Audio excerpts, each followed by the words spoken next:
This episode of Pretty Much Pop is brought to you by ZocDoc. Download the free ZocDoc app for the easiest way to find a great doctor and instantly book an appointment at ZocDoc.com/PMP.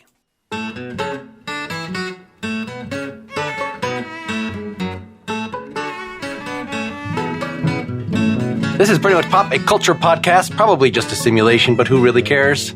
Today we're discussing the Matrix franchise in light of the new film Matrix Resurrections. I'm Mark Linsenmayer, and I have the cheat codes to the Matrix, which I use to get these fancy socks. I'm Erica Spyres, and it's been 60 years since our last podcast together, but I've only aged 4 months. I'm Brian Hirt, and I took the orange pill, and dude, you do not want to know what that does. And our special guest... I'm Abe Linsenmayer. I was an agent put in the Matrix to kill Neo, but I was incompetent, so now I'm just a debugger. Welcome, Abe. Abe, you have the same last name as Mark. What gives? It's incredible. I'm his son. That is incredible. Don't ask how that lines up with what I just said. Who is 21 now. Yep. Wow, that's weird. I had to think about it for a second. He is of podcast age. Yep. So it seemed about time we watched this movie together in the theater. I was falling asleep during part of it, as is normal for theater experiences for me, but I was at least 75% aware, even during those parts, and most of it I was very much aware of. And then we have tried to catch up. We just watched the, Abe was kind of coming in and out, but I'd seen them already. The sequels, the initial 2 sequels. And I was just reading about the video games and how really we didn't miss much. Yeah, Abe, did you play the video games? I did not, no. I was barely even aware of their existence, except for the one tech demo they released for the Unreal Engine recently, which hardly counts. Yes, they were like 2003, 2005, so Abe would have been 3 and 5 respectively, unless I pushed the video games on him. He was an early adapter. Trying to say, because... I gotta say, sleeping a little bit through these movies is part of the experience. I rewatched 1, 2, and 3. Of course, I watched 4. And even though I really loved the first one, I still nodded off a little bit. I guess I just might have been tired. But for 2 and 3, man, you do not need to be totally awake through the whole thing to know what's going on. It still would have been nice to have seen those before seeing the new one, because I was kind of frustratingly, I don't remember exactly what happened with Neo and Smith at the end of number 3. There was a lot of exposition, but it sort of didn't help. And actually, then when I did see them, I feel like that wouldn't have even addressed my problems, but I would have felt more comfortable about number 4 if I had just experienced those rather than just experiencing number 1. There's always a moment in these movies where I know something has been explained to me, but I don't really understand it, and I just stop listening. And I'm like, well, something's happening that I don't quite get, but I'll pick it back up when it culminates. And I feel like this one, to me, did a bit better job of walking me through that long walk. So when do we spoil the crap out of this movie? I don't know. Maybe we should start with the first movie, since the only reason why we care about the new movie is because it is a celebration, this thing that was so big in our pop culture. And even if its immediate sequels were a little bit forgettable, the first one certainly had enough of an impact that people are still talking about it. I don't know. Do you agree that it is just such a landmark of cinema? Abe, why don't you start us? Well, it's a little weird for me because I wasn't alive when it came out. So it's hard to say like how action movies were changed by its creation, but it was certainly a landmark for my own movie watching in terms of just the fact that it's still one of my favorite action movies. Is it because of the action, or is it because of the philosophy, or the combination, or what? I think it's a combination of things. The action is certainly a big part of it. I am very easily entertained by that kind of thing, but I think the greater context with the philosophical setup lends it a little bit more power and gravitas than just if you were to show me those action scenes back to back without any context, which is not true of all properties. I was listening to a commentary about fighting sequences and how this one feels more John Wick than Matrix. Like, it feels a little bit more brawly in terms of the fight sequences rather than like full-on kung fu. I think that is probably true, but I did not, like, going back and watching the first one in particular, I remember that being a lot cooler in the beginning, like when I first saw it. And so, like, part of that is just like, it's iconic. So, of course, anything that's iconic, you rewatch it years down the line, you're going to feel like it's a little tired. But at the time, there was nothing else that we had seen like it. So I didn't really mind that they delved into other kinds of fight styles, but I could have gone for a little bit more of the super cool, I don't know, what do they call that camera shot when you can move it and then... I mean, they always talk about bullet time, right? And this slowing down of time. And it was very much computer animation as well as just computer processing that allowed the ability to move a camera around either a slowed or a stop shot. And I don't think we had ever seen anything quite like it before then that made it maybe better than it would have been otherwise, much the way that, Terminator 2 and the Metal Man and some of the effects that we had seen in that movie, I think elevated Terminator 2 in a way that it wasn't maybe as great as we thought it was at the time. I think the effects were groundbreaking and also put to really good use. There's a late episode of Community, I think it's in the last season, where they really talk about the failure of virtual worlds as portrayed in media, and that ridiculous Michael Crichton movie with Michael Douglas, Disclosure, I think it's called, and Virtuosity and The Lawnmower Man, and like how virtual reality just like sucked in everything we saw. And it was this failed promise of ridiculousness. And the Wachowskis, there were some things, they managed to create a really compelling virtual world tied into a really good story that to me always seemed like the sequels proved just how good The Matrix itself was. That it could have gone wrong so easily, and a lot of parts of episodes 2 and 3 did go wrong, to the point where I think it just proves what a tight, genius little movie The Matrix was. I enjoyed rewatching it, and I did not particularly enjoy rewatching 2 and 3. And at what point do we reveal how we felt about Resurrections? Let's keep positive for the moment, and then we'll leak. Well, who said it wasn't going to be positive, Mark? I actually, on something you just said, Brian, I hadn't thought of that. So many virtual worlds before this, it does seem like they used a lot of like the latest technology to show like more computer animation in that. And I think maybe part of the brilliance of this was that it was actually just our world. So the whole idea is that this thing that feels real is not real. The thing that looks real, the thing that looks like your normal life is not real. Rather than a computer generated world that we're supposed to somehow buy into as the audience, that's a real virtual world. And of course, we're not going to buy that because it doesn't look like our world. But it's a mimetic world, right? They stretch gravity and things are hyper realistic in some ways. Everybody is wearing gray clothes except for the people who are meant to stand out somehow. So it's not quite our world, but yeah, you're right. The way it's portrayed, it is a cagey move on their part, and it's much easier to buy than the ridiculous animation. So, Brian, it's interesting that you separate out the camera work from the fight choreography. So it's Yuen Wu-ping, who did Crouching Tiger, Hidden Dragon, Kung Fu Hustle, and things on all the original movies. But of course, he was present for all those original ones, not for the new one. The camera work presumably was, consistent throughout. I don't know if there was a major cinematographer that left or what the influence of the different Wachowskis were to the final product as directors, but certainly the techniques were available. One thing that makes The Matrix itself so exhilarating, I'm thinking about like the original Superman movie where you'll believe a man could fly, because that was such a big thing at the time. When you set up in your world that these are the laws and it's pretty much the ordinary world, I don't know, when he starts doing superhero stuff for the first time, then you have a similar thing to the original Superman of like, wow, this is freaking cool. Once that's been established in Matrix 2, then it's not as special anymore. Like everybody can just go crazy. There's very little stakes. It's more like, I kept thinking about Free Guy that came out this year as like, we're establishing from the beginning that this is a video game. It's only a surprise to some of the people in it that it's not a video game. But, you expect people to define the laws of physics and stuff constantly, and it's not going to have great dramatic effect if there are huge fight scenes or things blowing up, because it has already been described to you. Like I had to remind myself while watching Free Guy that they actually still had to do these stunts as just as much of a cinematic feat that I should be amazed by and wowed by that, all these huge things are happening. But because narratively, we know that it is fiction, like it's no big deal. And so that's how Matrix 2 and 3 felt to me.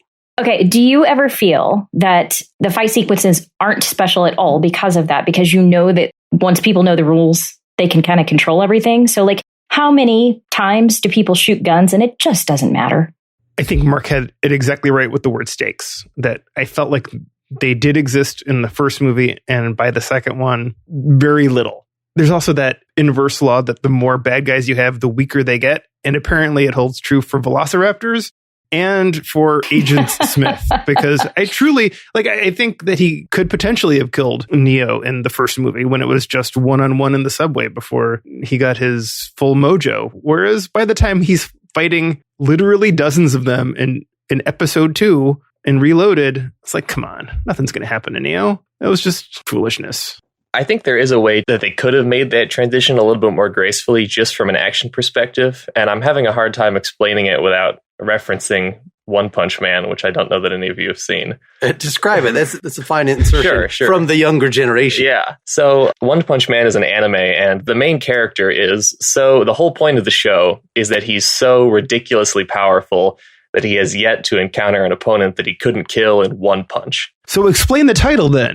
No, go ahead. And the sort of challenge of writing something like that, which is kind of, I think, executed very well in that case, is that how can you have stakes with a main character who is so over the top, such that nothing can challenge him in that way, which I think is what they kind of made Neo into in the sequels. And what they tried to do in The Matrix and did, I think, very successfully in One Punch Man is that the things that you care about aren't whether One Punch Man is going to kill the bad guy. You know that eventually he's going to show up. It is the acts of desperation and the heartfelt moments that occur in the space between when the threat appears and when he kills it.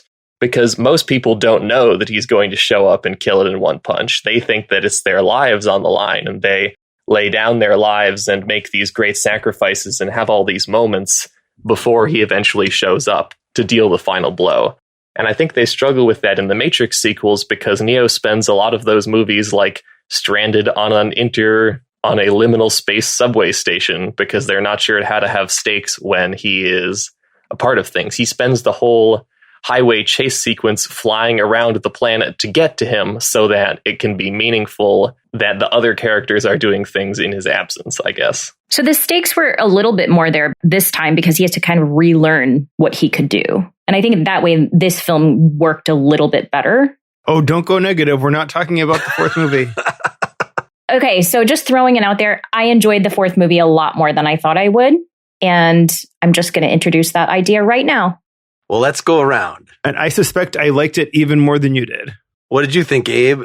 I liked some of the writing, and I liked the fourth wall breaking goofiness at the beginning. But as an action movie and a nostalgia trip, I found it fairly disappointing.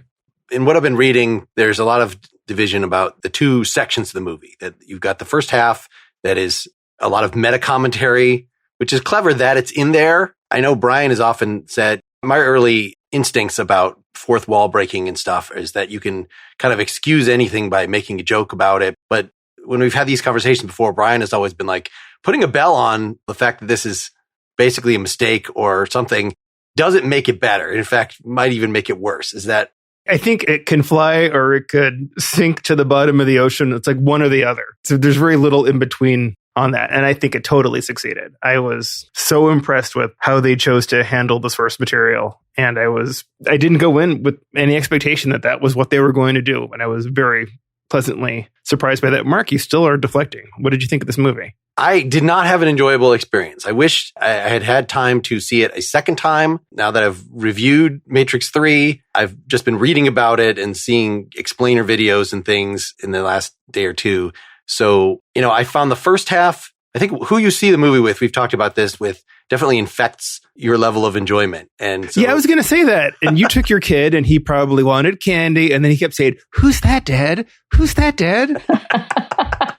Just put a pain in the ass. My wife was very impatient through the first half of like, oh, you see, now the rest of the story comes out. All right, I got you. So this has made me think about this more after the fact. I think I was enjoying the first half, but I can see where she's coming from in terms of the impatience for, you want them to start shooting guns. You want him to be heroic. You want him to, and it takes so long for him to get to that point, and it's hard to care.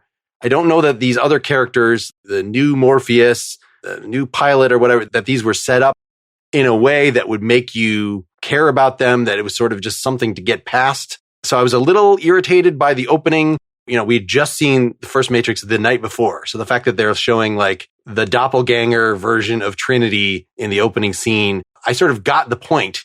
Like, you could have just repeated one line and that would have had the same effect to me as what was essentially like a 10-minute sequence of, we're going to re-show you what was in the first movie, but add some observers that are commenting on it. Like, so that did not, right off the bat, did not strike me as great. I liked it better when they were more talking in the focus group about what made the video game trilogy, the Matrix trilogy in the new Matrix world, what made that successful. I like that a lot better as the sort of meta commentary and the reflection on why this movie even existed. That I was all fine with. When it actually moved to the second half and became a big action movie, there was enough from the first half that I wasn't fully understanding. We can talk about whether it's just my fault, whether it's or Erica's fault. If you're saying that there's just something that you didn't get, you're just going to kind of roll with it or ignore it. My reaction was, I don't feel like this has been explained to me well enough, probably because I didn't have the third movie so clearly in mind, that I'm now irritated.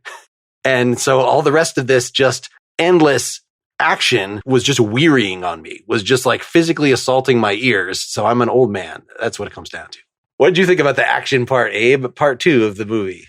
So I have sort of mixed feelings. I think that, like we were talking earlier about how this felt more like John Wick than it did like a martial arts movie, and I kind of missed that. I had a hard time following what was going on in the action sequences because they cut every quarter of a second to a new angle, whereas in the first movie you get like 5 or 10 seconds of just them going back and forth trading punches. Maybe it's because of the way they set up the scenes, or maybe it's the fight choreography, but it felt much more intense and sort of personal and real than the way it jumped around in this part. In terms of the contrast with the first part and the kind of unrelenting action, I mostly understood what was going on, but I had a hard time caring.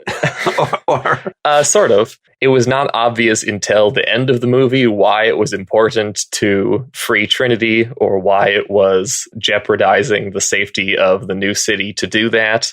I liked at the end of the movie when they showed Trinity showing up and being badass. One of the articles talks about how she's the one who gets the sort of heroic character arc and becomes the new superhero. And if that had happened halfway through the movie, then I think I really would have enjoyed it. But I felt like it kind of came out of nowhere at the end and left me wondering what I had been watching in the meantime. I'm just looking at some trivia just to throw in about the fight sequences. This is IMDb Trivia, which I love. Unlike the first 2 sequels, no second unit was used for any of the action sequences, as Lana Wachowski directed all the scenes herself. So for whatever reason, that was intentionally filmed differently than before. What you were describing, Abe, of the Trinity feeling a little, I don't want to say tacked on, but maybe it came too late. It was intentional through the whole movie, but maybe it could have been presented in a way that worked a little bit better. In the opening, as the title appears, it says Matrix Resurrection, and then like this little S appears at the end. I don't know. And it's like, yeah, maybe that's not such a good thing. Like, I don't love that. Of course, it's Neo's story. And as much as they went into Trinity, I think they could have gone even further of making it their story instead of just his story.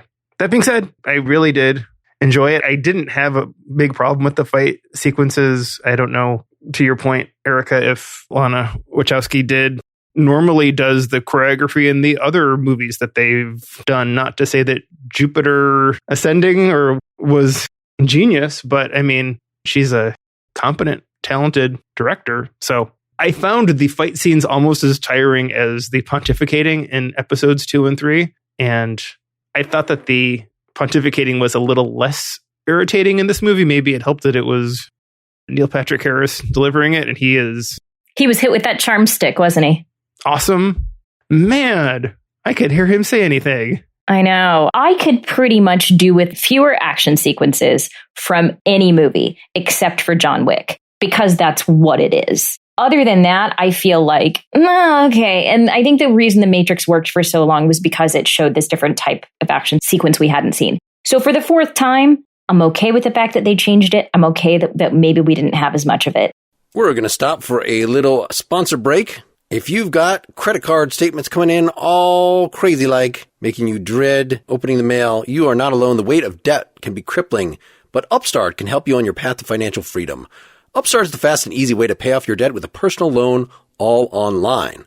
Whether it's paying off credit cards, consolidating high-interest debt, funding personal expenses, over 1 million people have used Upstart to get one fixed monthly payment with a clear payoff date.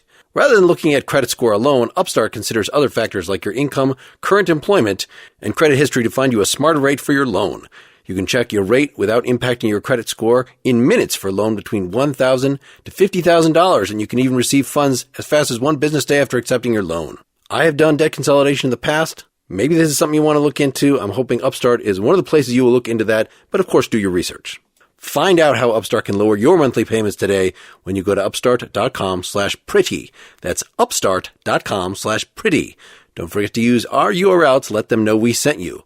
Loan amounts will be determined based on your credit, income, and certain other information provided in your loan application. Upstart.com/pretty. Here's a question that kind of applies to all the movies. There's something about life being meaningful. And at the end of the third movie, Smith even asks, what is the point? Why not just be nihilistic? So there's a whole thing about the Matrix. It seems like the only truly meaningful life would be one that faces reality. So in other words, you can't have a meaningful life in the Matrix. And in terms of the exploring the arc of Trinity in the new movie, she loves her kids, right? But her kids are actually computer programs, I guess. They're not actual humans. I mean, this is sort of just a general thing that you think that one of the things you would consider, whether you're going to break out of the Matrix or not. In fact, the most important thing is do you have family that are still in the Matrix? Do you then want to help them? Are they actually your biological family? Do you care about that? It's human connections is what would make being in the Matrix, even if right now we are in a Matrix, the fact that we have these family connections, as I sit here with my son, means that I don't want to wake up and lose all of them because I get to know the truth. So this is sort of a starting point about a question of what makes life meaningful. And then you have these AI characters, which are increasingly prominent in the new movies, where you're supposed to care about them too, that there's a little girl who's a program and she'll be deleted. But another program has said, you can go to a special place and I'll let you live even though you don't have a function. It really, I think in the new movie, even bends that even further of, do you care? You have to have empathy, not just for the two humans, but for all these side characters, some of whom are AIs. And we've established now that even some of the AIs can be good. So that would be the main thing in the first movie that would prevent you from sympathizing with any of them. And your question was? Where do you start about this? Do you sympathize with these characters? We were just saying in the new movie, we maybe wanted a little more of Trinity's arc because we wanted to, if she's going to be the hero, we want to sympathize with her as well. Do you think these movies work well? Or is this, something that if these are ultimately a human story, it's not about the sci-fi, it's not about the philosophy, it's about the love story. Yeah. Do you like it on that level? Absolutely. Neo and Trinity, they're classic and they still work. They still have wonderful chemistry in spite of the fact that everybody loves Keanu Reeves, but he's not a great actor. You just love him. Whoa. I mean, come on. I love him. Did you know Joey Lawrence actually did most of Matrix 2 instead of Keanu and you just didn't notice? Whoa. One of my college professors who taught my Sleep and Dreams class had a quote that he used way too much. And that was, dreams are real as long as they last. Can we say more of life? And I feel like we can't really internalize what it's like to get unplugged from the Matrix, but I imagine it is very much like waking up from a dream when things that seemed very important and very authentic, you realize are just a bunch of nothing. And that includes your very personal relationships, including your daughter and presumably your son sitting next to you, Mark. And I think about that movie, Defending Your Life. And when people die, they go to this kind of this middle ground place to get judged or defend themselves. And they kind of make it so you don't really care that much about the people you've left behind. You remember it. And I guess our town is the same way, that you can't maintain these feelings about people when you've crossed into the next place because you wouldn't be functional. All you would be doing is mourning loss. So I think it's baked into how the Matrix movies are set up, Mark, that when you make it out of the Matrix, that it's just what you thought was a real relationship just wasn't. And you don't mourn it or miss it. Otherwise, all you would be doing is focusing on it. It's kind of like why they stopped investigating headless bodies in that Highlander TV show, because that show would just be about headless corpses if that was important. So he's like, it's not important. And so she realizes the only thing that is actually real is her relationship with Neo. And the kids they're ephemeral. They're not anything. If you guys had been watching this with me, which I did not watch it in theaters. I was going to, but ended up watching it at home. And she turns and tells Chad. Awesome.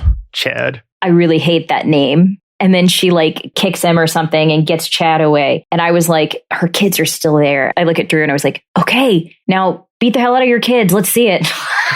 Because they're not real anymore. Yeah, it's not like I'm for child abuse. But in that case, everybody was turning, right? We'd already seen that everybody can be bugged and turn into some version of an agent. So at that point, we know that her kids, they're not real and they're just a program and they're going to turn against her. And so I thought it would be a really funny moment to see her just like, bam, just Trinity those fake children, because it's such a form of manipulation. And as a woman watching that sequence, maybe it would have gone too far and people would have been like against child abuse, which once again, I am not advocating for. I am saying as a woman or as anybody watching somebody be manipulated through using, well, you're a woman, you're supposed to care about these kids. So therefore, don't you feel bad? Don't you not want to be your own person because you have to take care of these kids? Like that is something that women face all the time. She does bring it up when she is kicking the shit out of Neil Patrick Harris's character. Right. And that's for using my kids against me.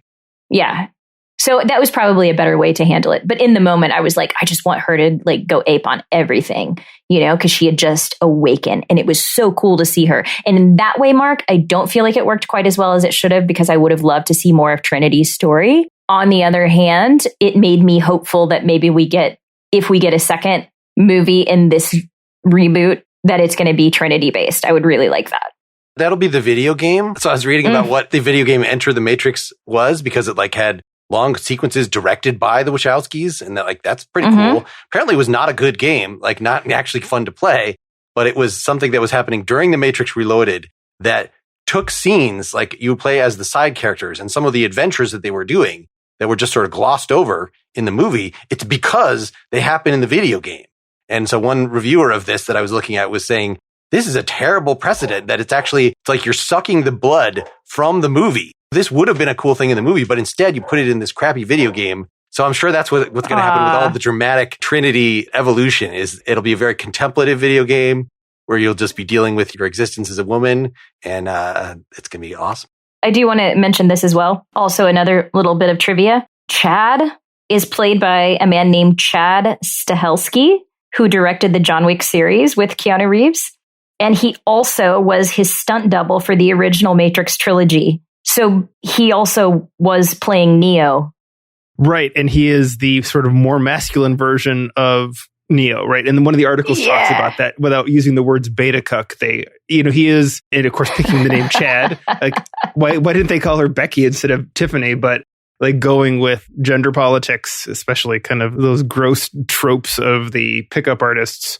That was all very smartly done. And I forget which article it was, but they said either you will be exhausted by this or think it's clever and enjoy it. And I definitely enjoyed that. I picked up the name Chad at the time, but I didn't know those details about the actor playing Chad. I thought that made it even better.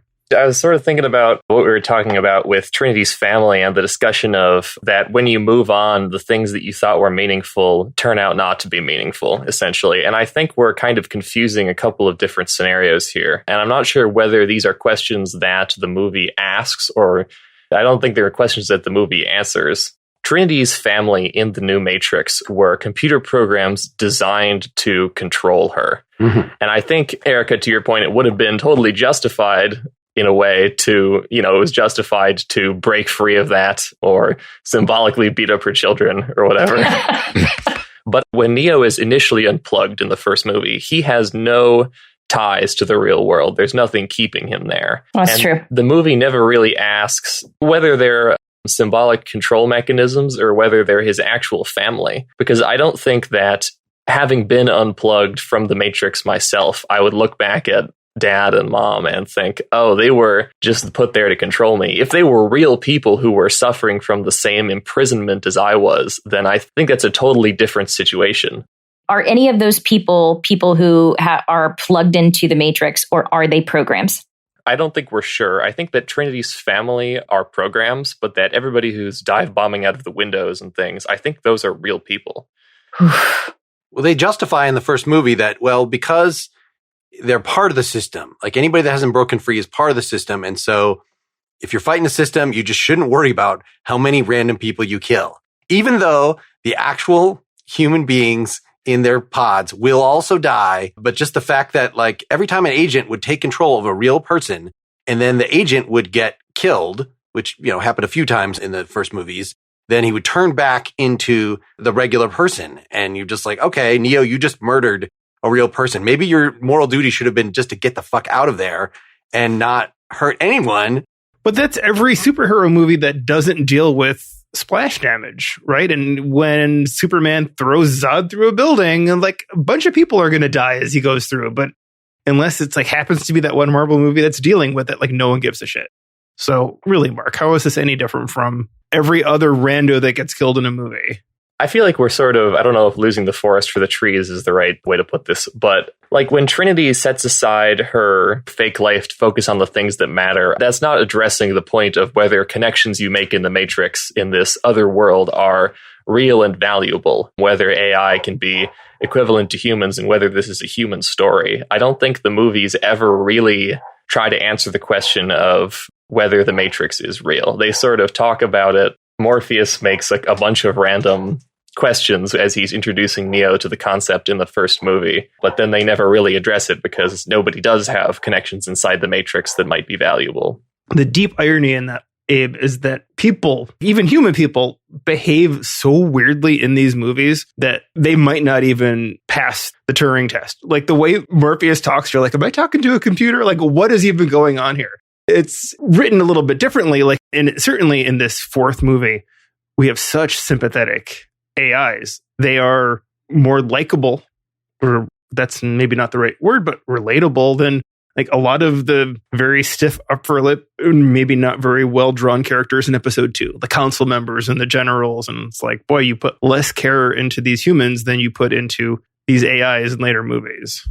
Part of that also, I think the casting in this film, in my opinion, is really excellent. I'm sure some people were frustrated that we didn't have some of the old actors represented. But I think the way they brought in Morpheus, what an interesting way to reanimate Morpheus. And Yahya Abdul-Mateen II, he's fantastic. We've seen him in a lot of stuff in the last couple of years, and he's just always fantastic. Jonathan Groff, I'm incredibly impressed with the way that he incorporated certain aspects of Smith, but also was completely his own. Neil Patrick Harris, not his fault, but I feel like those glasses were definitely a bit on the nose. He really, I think, added so much, and I would have never thought of him being in this movie, but there he was.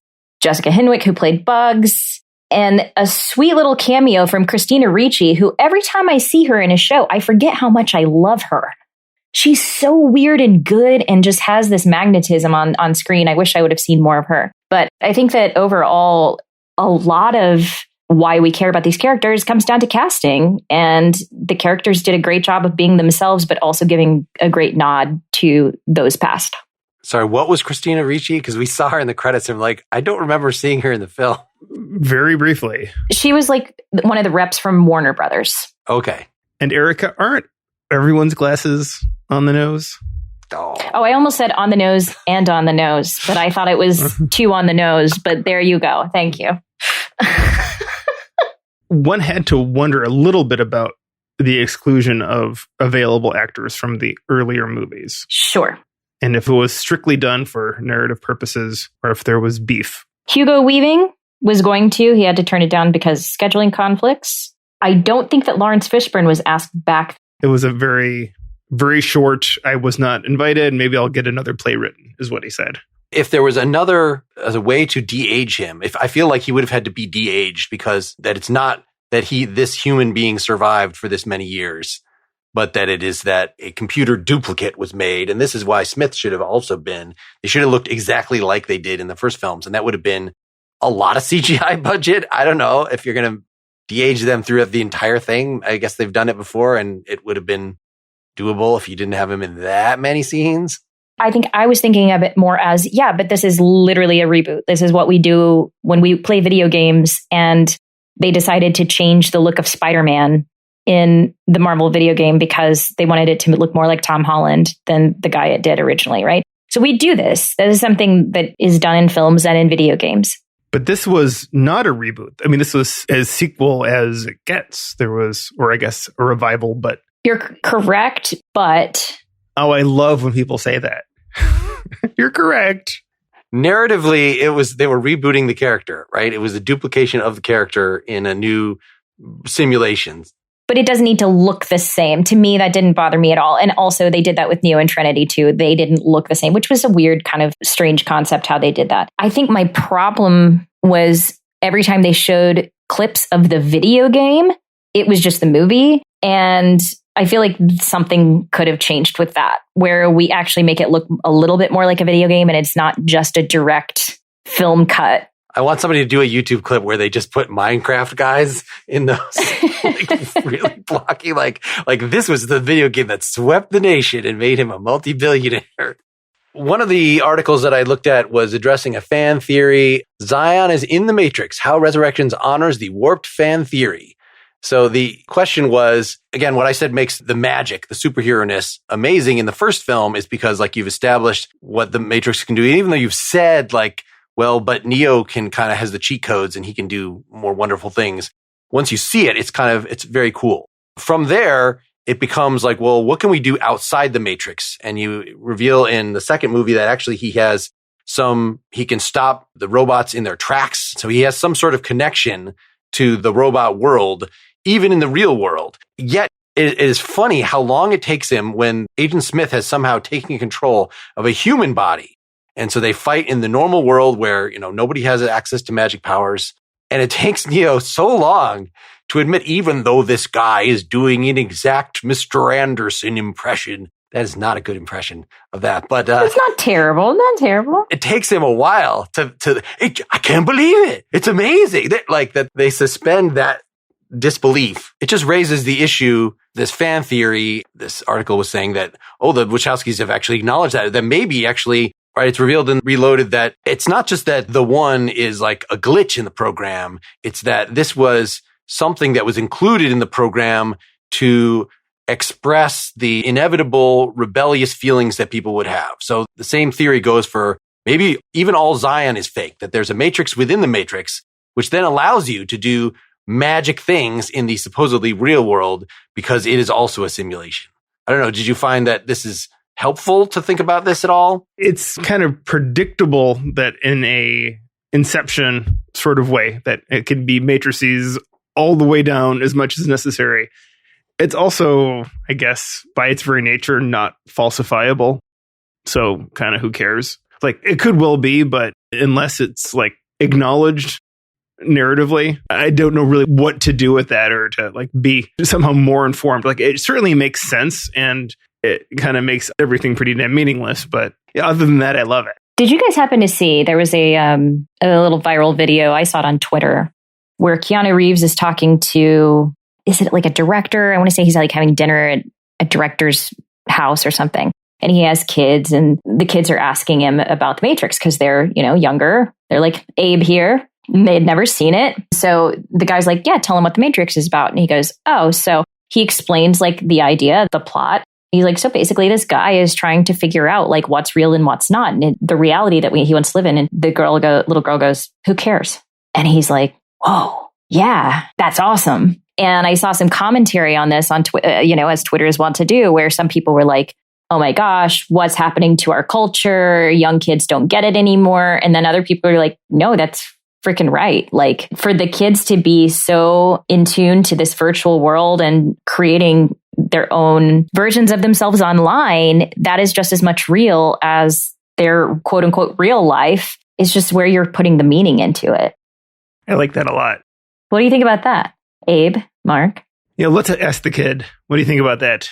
I think that is an interesting and discussion-worthy take from the kid in question that the movie never addresses. Kind of like I've been saying, I don't feel like the theme, unlike some other media that involve being trapped in a virtual world that I've seen, which are explicitly about this, The Matrix does not seem concerned with really discussing whether things that happen in a virtual world are meaningful. People ask the question using their mouths, but it's never entertained narratively. Nobody ever has to make the choice whether to trust a program.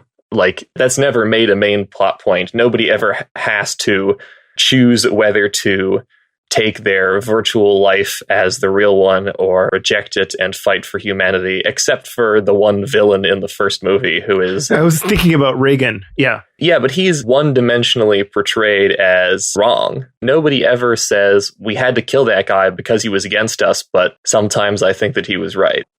It's never discussed in the movies, but I think that is a discussion-worthy point. Yeah, there's a lot of, don't you wish you had taken the blue pill after all? There's some griping, including by that initial villain. But yeah, we're supposed to, again, not care about the relationships that people have in the Matrix, except maybe, in the last movie with Neo and Trinity. And that's because they'll eventually get to the truth and because there's a real foundation for their relationship outside the Matrix. But we're supposed to really care about, in the second and third movie, Link, Harold Perrineau, the guy who's on Lost, and his girlfriend, whose name I couldn't figure out which character in this IMDb page is her. But we're really supposed to care about that they're, making great sacrifices for each other and saving each other at the last minute. These characters that have barely any energy has been put into making us care about them. But that's happening in the real world. So that matters. Or it's happening in the meta matrix, as the fan theory suggests. Yes. I don't know. It would make it more powerful. I don't know. What do you think about this? The fact that in Free Guy, there's such a complete distinction between the real world and, there's a little bit of action sequences. I don't know if you guys saw this. Did you guys see this movie Free Guy? Yeah, really enjoyed it. So there's a little bit of I've got to get the code out of the building and I will duck into the bathroom to avoid the security guards. That's the level of intrigue that goes on in the real world. But then in the virtual world, anything goes and buildings are collapsing and things are exploding. That if there was a stronger contrast like that, so we get some action sequences when they're defending Zion in the third movie that are just as amped up as anything that happens in the Matrix. And even though it might be that nobody's actually going physically beyond human capabilities, there's no magic involved, but it's just as unbelievable. Some of the narrow escapes that they get away with. I don't know if it would have helped or if it only works for comedic effect to exaggerate how mundane the real world is and should be. Well, I think that's part of the point of the Matrix. At least in the first one, the selling point, the premise is that the Matrix is, at least initially, indistinguishable from reality.